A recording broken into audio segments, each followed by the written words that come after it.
Altro pallone verso l'area di rigore, buona la sponda per il tiro di Daniel Bacchi, che è anche il vantaggio della carrozzeria Balestrieri. Azione in velocità finalizzata dal gol del numero 9, ed è il vantaggio della carrozzeria Balestrieri.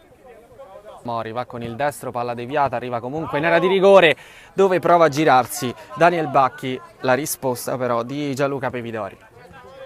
Starace, poi la palla per Bacchi che tenta la conclusione da posizione molto angolata, non va lontanissimo dal bersaglio grosso. Carrozzeria Balestrieri sempre in possesso di palla, prova adesso il pallone in avanti per Bacchi che la tocca, ed è il 4-1 della carrozzeria Balestrieri. Poi va a ringraziare Simone Venturini per la palla perfetta che gli ha messo in area di rigore. È 4-1.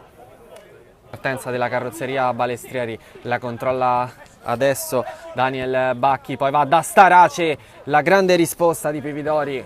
Balestrieri che si riversa in avanti, la palla ancora per Bacchi che si coordina per il tiro al volo, grandi riflessi di Gianluca Pevidori. La recupera Daniel Bacchi che ancora prova ad incrociare, c'è anche questo fondamentale tra quelli del numero 9 del Balestrieri, con Pevidori che deve in calcio d'angolo.